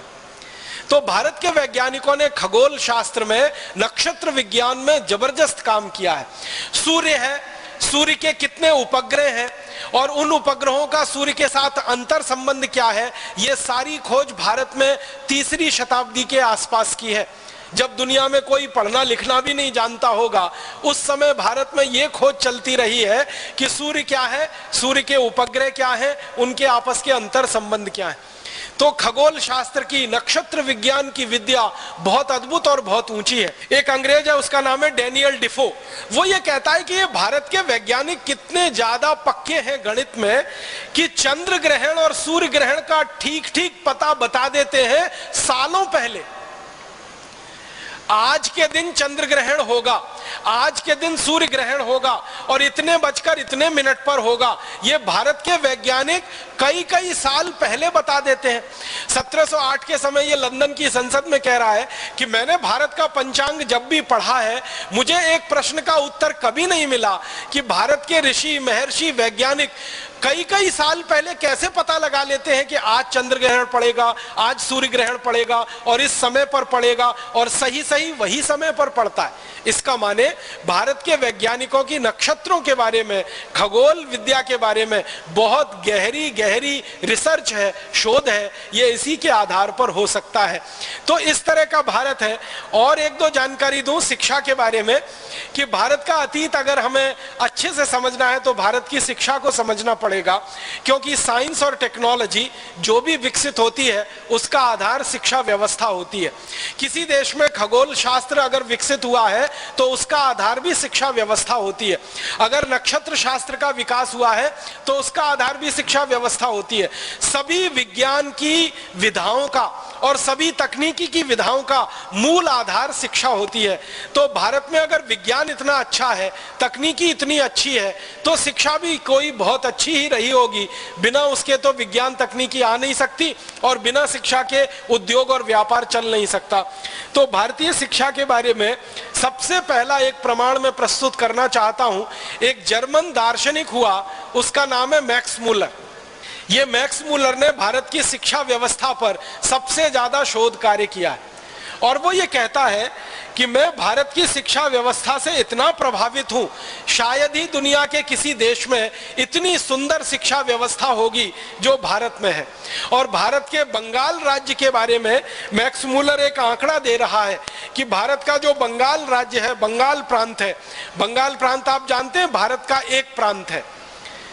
और ये जब बंगाल की जो वो बात मैक्स मूलर कह रहा है, वो बंगाल है जिसमें पूरा बिहार है, आधा उड़ीसा है, आज का पूरा पश्चिम बंगाल है और आसाम है, और आसाम के ऊपर के छोटे छोटे 7 प्रदेश हैं। इस बंगाल राज्य के बारे में मैक्स मूलर कह रहा है कि मेरी जानकारी में 80,000 से अधिक गुरुकुल पूरे बंगाल में सफलता के साथ पिछले हजारों साल से चल रहे हैं। 80,000 गुरुकुल, ये मैक्स मूलर ने गिनती करवाई है। और सिर्फ एक राज्य के बारे में, एक राज्य है बंगाल। इसी तरह से एक अंग्रेज विद्वान है, शिक्षा शास्त्री है, उसका नाम है लुडलो। और लुडलो आता है भारत में और करीब 16-17 साल रहता है इस देश में, और 16-17 साल रहकर भारत में घूमा है। घूमने के बाद शिक्षा व्यवस्था पर उसने सर्वेक्षण किया है। वो क्या कह रहा है? वो कह रहा है कि भारत में एक भी गांव ऐसा नहीं है जहां कम से कम एक गुरुकुल नहीं है। कम से कम माने हर गांव में कम से कम एक गुरुकुल तो है ही, एक से भी ज्यादा है। फिर आगे वो कह रहा है कि भारत के बच्चे एक भी ऐसे नहीं हैं जो गुरुकुल में ना जाते हों पढ़ाई के लिए, माने सभी बच्चे गुरुकुल में जाते हैं पढ़ाई के लिए। अब आप पूछेंगे कि ये लुडलो किस समय की बात कर रहा है? ये लुडलो 18वीं शताब्दी की बात कर रहा है, ज्यादा पुरानी बात नहीं कर रहा है। उसके अलावा एक और अंग्रेज है जिसका नाम है G.W. लिटनर। वो ये कहता है कि मैंने भारत के उत्तर वाले इलाके का पूरा सर्वेक्षण किया है शिक्षा का, और मेरे सर्वेक्षण की रिपोर्ट बताती है कि भारत में 200 लोगों पर एक गुरुकुल चलता है। भारत में 200 लोगों पर एक गुरुकुल चलता है। पूरे उत्तर भारत की रिपोर्ट में वो ये निष्कर्ष दे रहा है। अब उत्तर भारत का मतलब क्या है? आज का पूरा पाकिस्तान, आज का पूरा पंजाब, आज का पूरा हरियाणा, आज का पूरा जम्मू कश्मीर, आज का पूरा हिमाचल प्रदेश, आज का पूरा उत्तर प्रदेश और आज का पूरा उत्तराखंड, ये सारा इलाका मिलकर उत्तर भारत है। और उत्तर भारत के बारे में लिटनर की रिपोर्ट है सन 1822 की, उसमें वो कहता है कि 200 लोगों पर कम से कम एक गुरुकुल पूरे उत्तर भारत में है। और इसी तरह से थॉमस मुनरो की रिपोर्ट है, वो ये कह रहा है कि दक्षिण भारत में 400 लोगों पर कम से कम एक गुरुकुल भारत में है। अब ये उत्तर और दक्षिण को मिला दिया जाए तो सारे भारत के बारे में औसत निकाला जाए तो ये औसत निकलता है 300 लोगों पर कम से कम एक गुरुकुल भारत में है। और जिस जमाने में ये सर्वेक्षण हुआ है उस जमाने में भारत की जनसंख्या लगभग 20 करोड़ के आसपास है। तो 20 करोड़ की जनसंख्या में 300 लोगों पर अगर एक गुरुकुल आप निकालेंगे तो कुल 20 करोड़ लोगों के ऊपर लगभग 7,32,000 के आसपास गुरुकुल निकलते हैं। माने संपूर्ण भारत देश में लगभग 7,32,000 गुरुकुल हैं। 1822 के आसपास के ये आंकड़े हैं। इसका मतलब क्या है? आप और इस बात को हैरानी से समझने की कोशिश करिए कि सन 1822 में भारत में 7,32,000 अगर गुरुकुल हैं तो गांव कितने हैं? तो आपको मालूम है अंग्रेज 10-10 वर्ष में भारत की जनसंख्या का सर्वेक्षण करते रहते थे। तो उस जमाने के सर्वेक्षण से पता चला कि भारत में कुल गांवों की संख्या भी लगभग 7,32,000 ही है। माने जितने गांव हैं उतने ही गुरुकुल इस देश में हैं। माने हर गांव में पढ़ने के लिए पूरी की पूरी व्यवस्था है। आज की भाषा में कहें तो कम से कम एक स्कूल हर गांव में है। इसी रिपोर्ट में आगे चले तो और एक अद्भुत बात पता चलती है कि सन 1822 में भारत में तो हर गांव में एक स्कूल है। तो इंग्लैंड की जरा बात करें, यूरोप की जरा बात करें कि वहां कितने स्कूल हैं और वहां कितने गांव में कितने स्कूल हैं, कितनी आबादी पे कितना स्कूल है। तो अंग्रेजों के इतिहास के बारे में पता चलता है कि सन 1868 तक तो पूरे इंग्लैंड में सामान्य बच्चों को पढ़ाने के लिए एक भी स्कूल नहीं था। 1868 तक। और हमारे यहाँ 1822 तक पूरे भारत देश में हर गांव में एक गुरुकुल था सामान्य बच्चों को पढ़ाने के लिए। मतलब हमारी शिक्षा व्यवस्था अंग्रेजों से बहुत बहुत बहुत आगे थी। और इसी D.W. लिटनर की रिपोर्ट में मैं आपसे आगे कहूं, लिटनर कहता है कि संपूर्ण भारत देश में 97% साक्षरता की दर है। माने 97% भारतवासी सुशिक्षित हैं, साक्षर हैं। सिर्फ 3% भारतवासी हैं जिनको पढ़ने का कोई मौका शायद जीवन में नहीं मिला है। तो 97% साक्षरता है हमारे देश में। अब अगर आज के भारत की बात करें, 2009 के भारत की बात करें तो आपको मालूम है इस समय भारत में साक्षरता की दर पूरी ताकत लगा के, जब भारत देश में सर्व शिक्षा अभियान चल रहा है, ऊपर से नीचे तक हजारों करोड़ रुपए खर्च किए जा रहे हैं, तब हमारे देश में साक्षरता की दर मात्र 50% पहुंच पाई है। और 1822 में हमारी साक्षरता की दर 97% रही है। इसका माने हमारी शिक्षा व्यवस्था आज जो है इससे कई गुना अच्छी अंग्रेजों से पहले इस देश में रही है। फिर भारत की शिक्षा व्यवस्था के बारे में एक और अद्भुत बात है जो सारी दुनिया के लिए जानने योग्य है। भारत की शिक्षा व्यवस्था में क्या है कि ये सभी जो गुरुकुल हैं, इन गुरुकुलों को चलाने के लिए कभी भी किसी राजा से कोई दान और अनुदान नहीं लिया जाता। 7,32,000 गुरुकुल इस देश में चलते हैं और किसी राजा से एक पैसा नहीं लिया जाता। ये सारे गुरुकुल समाज के द्वारा चलाए जाते हैं। आप बोलेंगे समाज के द्वारा कैसे चलते हैं? हमारे गांव-गांव में जहां जहां गुरुकुल रहे हैं वहां समाज के लोगों ने गुरुकुल के लिए भूमि दान कर रखी है और उस भूमि पर जितना उत्पादन होता है उस उत्पादन की आय से गुरुकुल आराम से चलता है। जरूरत पड़े तो गांव के लोग गुरुकुल के लिए दान इकट्ठा करते हैं और गुरुकुल उसका उपयोग करता है। तो सारे भारत के गुरुकुल साधारण लोगों के दान के पैसे से चलते हैं। राजा के पैसे से इस देश में एक भी गुरुकुल नहीं चलता है। ये सबसे महत्व की बात है जो सारी दुनिया को जानने के लिए है। इसके अलावा भारत के गुरुकुलों में समय क्या है पढ़ाई का? तो सूर्योदय से सूर्यास्त का ये समय है पढ़ाई का। हमारे यहाँ आजकल के जो स्कूल चलते हैं वहाँ का समय है सवेरे 10 बजे से दोपहर 2-3 बजे तक, लेकिन हमारे प्राचीन गुरुकुलों में जो समय है वो सूर्योदय से लेकर सूर्यास्त तक। अब सूर्योदय से लेकर सूर्यास्त तक जो विद्यार्थी हैं वो क्या क्या पढ़ते हैं? तो उनमें वो 18 विषय पढ़ते हैं। गणित पढ़ते हैं जिसको वैदिक गणित कहा जाता है, खगोल शास्त्र पढ़ते हैं, नक्षत्र विज्ञान पढ़ते हैं, धातु विज्ञान पढ़ते हैं जिसको आज हम मेटलर्जी कहते हैं, एस्ट्रोफिजिक्स पढ़ते हैं, केमिस्ट्री माने रसायन शास्त्र पढ़ते हैं। ऐसे लगभग 18 विषय विद्यार्थियों को पढ़ाए जाते हैं। और आपको ऐसा लगता होगा, कई लोगों के मन में यह भ्रम हो जाता है कि भारत में गुरुकुल माने खाली संस्कृत पढ़ाई जाती होगी और वेद और उपनिषद पढ़ा दिए जाते होंगे, लेकिन यहाँ दस्तावेज बताते हैं कि भारत में सभी गुरुकुलों में संस्कृत तो पढ़ाई जाती है माध्यम के लिए, और वेद पढ़ाए जाते हैं और उपनिषद पढ़ाए जाते हैं विद्यार्थियों में संस्कार देने के लिए।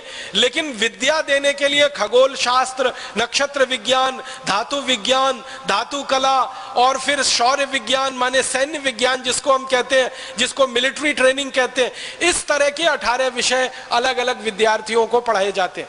फिर इन गुरुकुलों में पढ़ने के लिए विद्यार्थी जब आते हैं तो उनकी उम्र कितनी होती है? तो एक अंग्रेज अधिकारी लिख रहा है, उसका नाम है पेंडरगास्ट। वो कहता है कि जब कोई बच्चा भारत में 5 साल 5 महीने और 5 दिन का हो जाता है, बस उसी दिन उसका गुरुकुल में प्रवेश हो जाता है। 5 साल 5 महीने और 5 दिन का हो जाता है, उसी दिन बच्चे का प्रवेश गुरुकुल में हो जाता है और लगातार 14 वर्ष तक वो गुरुकुल में पढ़ता है और 14 वर्ष की शिक्षा पूरी करके वो गुरुकुल से बाहर निकलता है तो एक संपूर्ण मानव बन के निकलता है और वो जिम्मेदारी परिवार की उठा सकता है, समाज की उठा सकता है और देश की उठा सकता है। और पेंडरगास्ट कहता है कि शिक्षा भारत में इतनी आसान है कि गरीब हो या अमीर हो, पैसे वाला हो या बिना पैसे वाला हो, सबके लिए शिक्षा समान है और सबके लिए व्यवस्था समान है। और आपने तो ये बात बहुत बार सुनी होगी कि हमारे देश में गुरुकुलों की व्यवस्था ऐसी ही रही है कि भगवान श्री कृष्ण भी जिस गुरुकुल में पढ़े उसी गुरुकुल में उनके मित्र सुदामा भी पढ़े। और सुदामा की आर्थिक स्थिति के बारे में आप जानते हैं कि भगवान कृष्ण को मुट्ठी भर चावल नहीं खिला सकते, इतनी आर्थिक स्थिति कमजोर है, फिर भी सुदामा को गुरुकुल में प्रवेश मिला है और श्री कृष्ण के साथ बैठकर उन्होंने शिक्षा ग्रहण की है। माने एक तरफ करोड़पति का बेटा और दूसरी तरफ रोडपति का बेटा, दोनों एक ही जगह बैठकर समान शिक्षा ले रहे हैं और गुरु उनको समान भाव से शिक्षा दे रहा है। भारतीय गुरुकुलों की यह अद्भुत विशेषता है। सारी दुनिया के विद्वान इस बात पर भारत की बहुत प्रशंसा करते हैं। वो ये कहते हैं कि भारत की शिक्षा हमेशा से निशुल्क रही है और इस निशुल्क शिक्षा के कारण गरीब हो या अमीर सबको पढ़ने की व्यवस्था भारत में रही है। माने बहुत ज्यादा पैसा है वही पढ़ पाएगा, जिसके पास पैसा नहीं है वो नहीं पढ़ पाएगा। ये भारत के गुरुकुलों में कभी नहीं रहा। थोड़ा आगे बढ़ता हूं, इन गुरुकुलों के आधार पर जो भारत में चलता रहा है वो क्या है? इन गुरुकुलों में विद्यार्थी धातु विज्ञान सीखते हैं या नक्षत्र विज्ञान सीखते हैं या खगोल विज्ञान सीखते हैं या धातु कर्म सीखते हैं या भवन विज्ञान सीखते हैं। जो कुछ भी सीखते हैं और सीखकर निकलते हैं शायद वही बड़े बड़े वैज्ञानिक और इंजीनियर हो जाते हैं। 14 वर्ष की पढ़ाई सामान्य नहीं होती है। आज की आधुनिक शिक्षा व्यवस्था में अगर हम देखें तो यहाँ 14 वर्ष की पढ़ाई तो जो प्रोफेशनल एजुकेशन है उसी में होती है। यहाँ तो भारत में सामान्य गुरुकुलों में 14 वर्ष की पढ़ाई होती है। और इसके बाद विशेषज्ञता हासिल करनी है, पंडित होना है, पांडित्य आपको लाना है, तो उसके लिए उच्च शिक्षा के केंद्र इस देश में चलते हैं, जिनको उच्च शिक्षा केंद्र अंग्रेजों ने कहा है, आज हम उनको भारत में यूनिवर्सिटी और कॉलेजेस कह सकते हैं। आज इस भारत देश में 2009 में भारत सरकार के लाखों करोड़ों रुपए खर्च होने के बाद लगभग 13,500 कॉलेजेस हैं, प्राइवेट और सरकारी सब मिलाकर, और 450 विश्वविद्यालय हैं, निजी और सरकारी दोनों मिलाकर। 13,500 कॉलेजेस हैं और 450 विश्वविद्यालय हैं, जब लाखों करोड़ों रुपए सरकार ने खर्च किया है। अब मैं आपको 1822 के बारे में जानकारी देता हूं कि 1822 में अकेले मद्रास प्रांत में, मद्रास प्रेसिडेंसी उसको कहा जाता है, अकेले मद्रास प्रांत में, मद्रास प्रांत का मतलब क्या है? आंध्र प्रदेश, तमिलनाडु, केरल और कर्नाटक का कुछ हिस्सा, ये पूरा मद्रास प्रांत है। अकेले मद्रास प्रांत में 1822 में 11,575 कॉलेजेस रहे हैं और 109 विश्वविद्यालय रहे हैं अकेले मद्रास प्रांत में। और फिर मद्रास प्रांत के बाद ऐसे ही मुंबई प्रांत है, और फिर मुंबई प्रांत के बाद ऐसे ही पंजाब प्रांत है, फिर नॉर्थ वेस्ट फ्रंटियर है। ये चारों स्थानों को मिला दिया जाए तो भारत में लगभग 14,000 से भी ऊपर कॉलेजेस रहे हैं और लगभग 500 से 525 के बीच में विश्वविद्यालय रहे हैं। अब विश्वविद्यालय आज से ज्यादा, कॉलेजेस भी आज से ज्यादा, सन 1822 में भारत की ये स्थिति है। माने उच्च शिक्षा भारत में अद्भुत रही है अंग्रेजों के आने के पहले तक। माध्यमिक शिक्षा तो अद्भुत है ही, प्राथमिक शिक्षा भी बहुत अद्भुत है, लेकिन उच्च शिक्षा भी इस देश में अद्भुत है। और इन कॉलेजेस में विशेष रूप से जो कॉलेजेस रहे हैं, अभियांत्रिकी के अलग कॉलेजेस हैं, इंजीनियरिंग के अलग कॉलेजेस हैं, सर्जरी के अलग कॉलेज हैं, मेडिसिन के अलग कॉलेज हैं, जिनको आज हम कहते हैं ना मेडिकल कॉलेज अलग है, इंजीनियरिंग कॉलेज अलग है, मैनेजमेंट के कॉलेजेस अलग हैं। ये तो भारत में 1822 में भी है। सर्जरी के विश्वविद्यालय अलग है, और ये हमारे चिकित्सा विज्ञान में जिसको हम आयुर्वेद कहते हैं, इसके विश्वविद्यालय अलग हैं, और मैनेजमेंट के विश्वविद्यालय अलग हैं। ये पूरे भारत में फैले हुए हैं और पूरे भारत के विद्यार्थियों की व्यवस्था यहाँ पर है। हमने सुना है तक्षशिला एक विश्वविद्यालय कभी होता था, हमने सुना है कभी नालंदा नाम का एक विश्वविद्यालय होता था। ये तक्षशिला नालंदा तो दो नाम है, ऐसे तो 500 से ज्यादा विश्वविद्यालय संपूर्ण भारत देश में हमारे आज से लगभग 150 पौने 200 साल तक रहे हैं। तक्षशिला नालंदा तो आज से 2500 साल पहले की कहानी है, लेकिन 150 पौने 200 साल पहले के भारत में 550 से ज्यादा विश्वविद्यालय हैं और 14,000 के आसपास डिग्री कॉलेजेस हैं। तो शिक्षा व्यवस्था में भारत अद्भुत है पूरी दुनिया में। आपको एक हंसी की बात मैं कहूं, वो ये कि पूरे यूरोप में ऐसा माना जाता है कि सबसे पहले शिक्षा व्यवस्था सामान्य लोगों के लिए इंग्लैंड में आई, और वो सन 1868 में आई। इसका माने यूरोप के देशों में तो उसके और बाद में आई। तो आप बोलेंगे 1868 के पहले इंग्लैंड में स्कूल नहीं थे। स्कूल नहीं थे, ये बात को सही तरह से समझना है। राजाओं के जो बच्चे होते थे, राजाओं के जो अधिकारी होते थे, उन्हीं के लिए स्कूल होते थे, और वो राजाओं के महल में चला करते थे। वो सामान्य रूप से सार्वजनिक स्थानों पर नहीं चला करते थे, और साधारण लोगों को उनमें प्रवेश भी नहीं था। इंग्लैंड और यूरोप में ये माना जाता था कि शिक्षा जो है वो विशेषज्ञों के लिए है, और राजा विशेषज्ञ है तो राजा को शिक्षा है, उसके बच्चों को शिक्षा है, उसके अधिकारियों के बच्चों को शिक्षा है। आम आदमी को शिक्षित होने की जरूरत नहीं है। क्यों? तो यूरोप के दार्शनिक कहते हैं कि आम आदमी को तो गुलाम बन के रहना है, उसको शिक्षित होने से फायदा क्या है। दुनिया में बहुत बड़ा दार्शनिक माना जाता है अरस्तु, और उससे भी बड़ा माना जाता है सुकरात। अरस्तु और सुकरात दोनों कहते हैं कि सामान्य लोगों को शिक्षा नहीं देनी चाहिए, शिक्षा सिर्फ राजा के बच्चों को और अधिकारियों के बच्चों को ही देनी चाहिए। तो उनके लिए कुछ पढ़ने और पढ़ाने की व्यवस्था है, आम बच्चों के लिए नहीं है। जबकि भारत में बिल्कुल उल्टा है, शिक्षा आम बच्चों के लिए है, साधारण बच्चों के लिए है, वो गरीब हो या अमीर हो। ऐसी अद्भुत शिक्षा व्यवस्था हमारे देश में रही है। अब शिक्षा के बाद में थोड़ी सी कृषि की बात करूं कि भारत में कृषि व्यवस्था कैसी रही है। हमारे अतीत में कृषि व्यवस्था के बारे में जिन अंग्रेजों ने बहुत ज्यादा शोध किया है, उनमें से लेस्टर नाम का एक अंग्रेज है। वो ये कहता है कि भारत में कृषि उत्पादन दुनिया में सर्वोच्च है, और अंग्रेजों की संसद में भाषण देते समय वो कह रहा है कि भारत में 1 एकड़ में सामान्य रूप से 56 क्विंटल धान पैदा होता है, 1 एकड़ में सामान्य रूप से।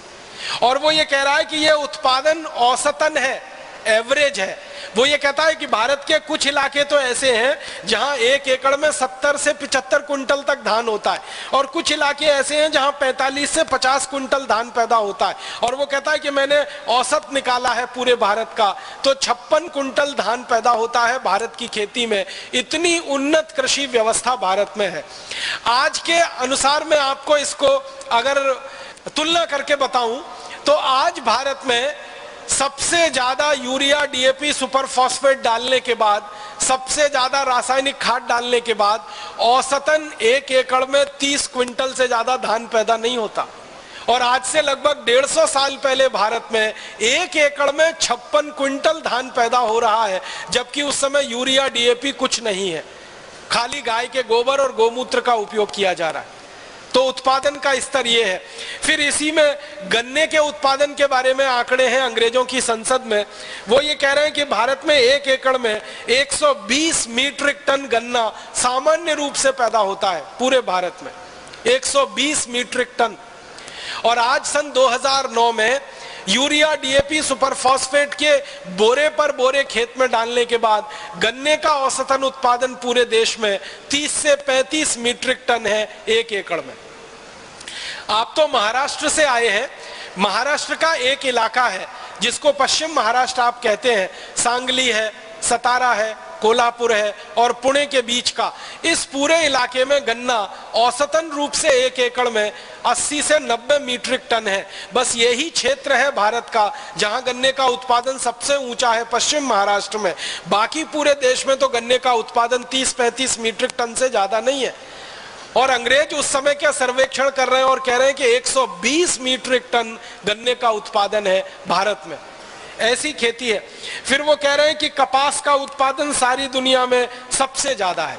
और एक खास बात जो अंग्रेज कह रहे हैं वो ये कि भारत में फसलों की विविधता सबसे ज्यादा दुनिया में भारत में ही है। एक अंग्रेज कह रहा है कि भारत में धान के कम से कम 1 लाख प्रजाति के बीज हैं, कम से कम 1 लाख प्रजाति के बीज हैं। और ये बात अंग्रेज कह रहा है सन 1822 के आसपास कह रहा है। सन 1822 तक इस देश में धान की 1 लाख से ज्यादा प्रजातियां मौजूद थीं, और आज सन 2009 के आते आते भी 50,000 धान की प्रजातियां तो अभी भी इस पूरे देश में मौजूद है, सन 2009 के आते आते भी। तो इतना ज्यादा विविधता वाला ये देश है। फिर अंग्रेज कहते हैं कि भारत में सबसे पहला हल बना पूरी दुनिया का, और सारी दुनिया ने हल बनाना और खेत में हल को चलाना भारतवासियों से सीखा है। ये भारत का सारी दुनिया को सबसे बड़ा कंट्रीब्यूशन है। फिर एक अंग्रेज कहता है कि हल के अलावा खुरपी आप समझते हैं निराई गुड़ाई करने के लिए उपयोग में आती है। खुरपी है, खुरपा है, हसिया है, हथौड़ा है, बेलची है, कुदाली है, फावड़ा है, पवित्र है, रहट है। ये सभी शब्द आपके शायद जाने पहचाने हैं। अंग्रेज कहते हैं कि ये सब चीजें दुनिया में बाद में आई हैं, भारत में सैकड़ों साल पहले ही ये बन चुकी हैं और इनका उपयोग होता रहा है। माने खुरपी, खुरपा, हसिया, फावड़ा, कुदाली जो सारी दुनिया में आज भी इस्तेमाल होते हैं खेत के लिए, वो भारत में सबसे पहले विकसित हुई हैं। और बीज को एक पंक्ति में बोने की जो परंपरा है वो हजारों साल पहले भारत में विकसित हुई है। दूसरे देशों को तो उसकी कभी कल्पना नहीं रही है। और इसी तरह अंग्रेजों के इंग्लैंड में 1750 में पहली बार कुछ किसानों ने भारत आकर खेती सीखी और यहां से जाकर अपने इंग्लैंड में उन्होंने कुछ प्रयोग किए, और उसके बाद खेती का काम थोड़ा बहुत उनके यहाँ आगे बढ़ा।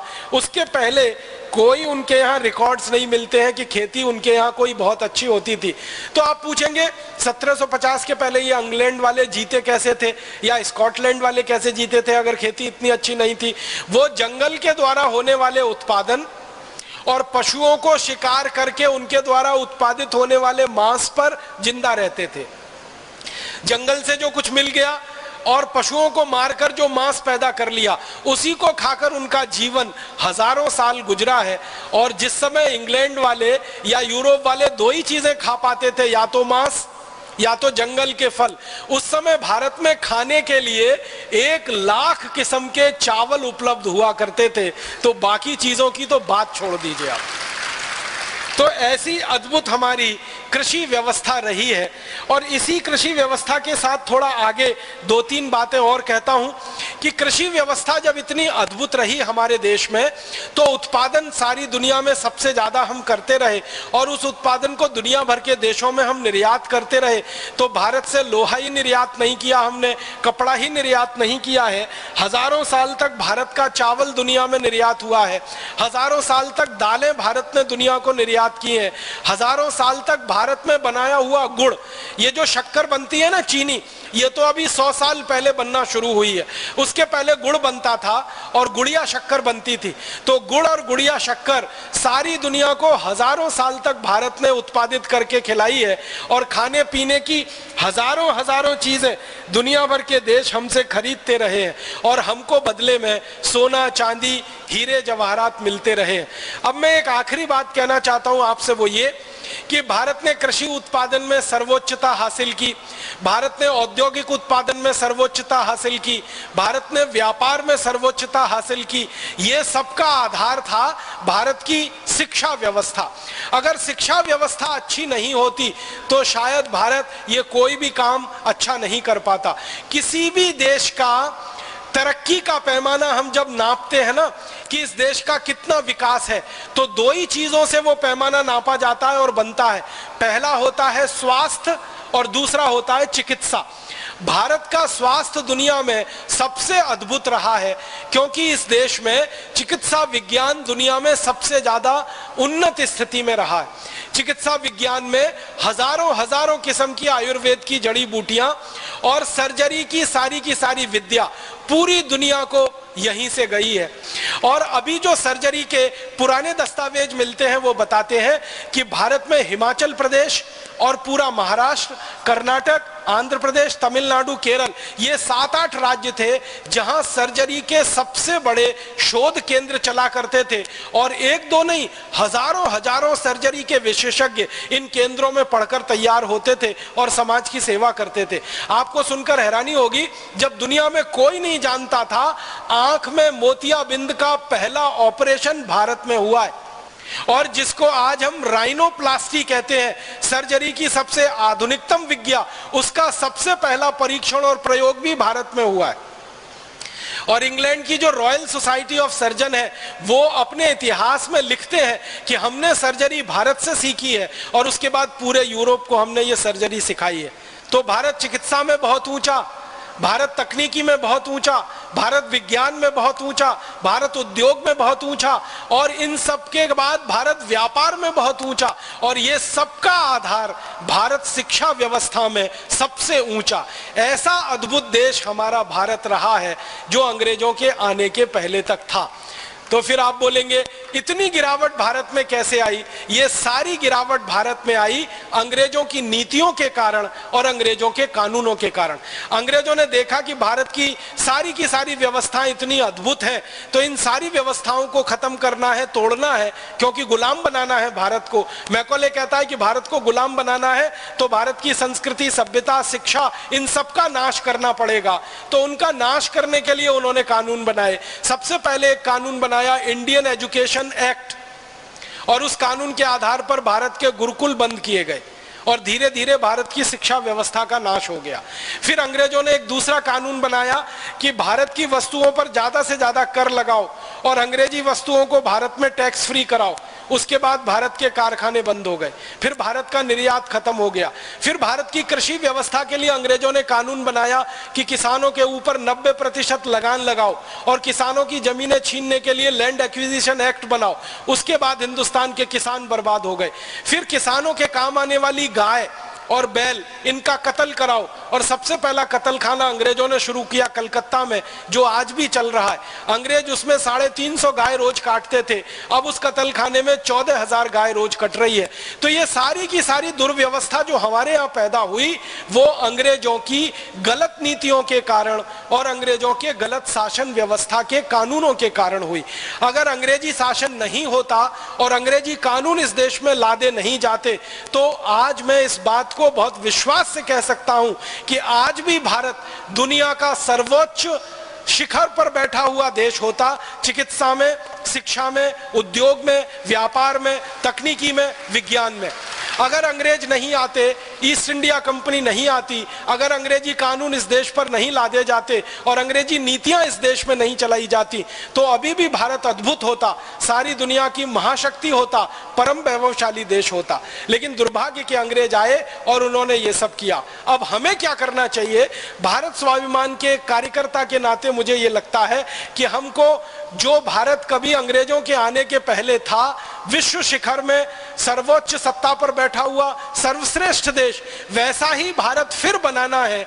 यही हमारे भारत स्वाभिमान के लिए सपना है और इसी सपने को पूरा करने के लिए हम सब परम पूजनीय स्वामी जी के नेतृत्व में सेना बनकर काम करें और सेना बनकर अपने सेनापति के आदेश पर वो सब कर डालें जो इस भारत के गौरव को फिर से वापस लाने में हमारी मदद कर सके। आप सभी का बहुत आभार, बहुत धन्यवाद।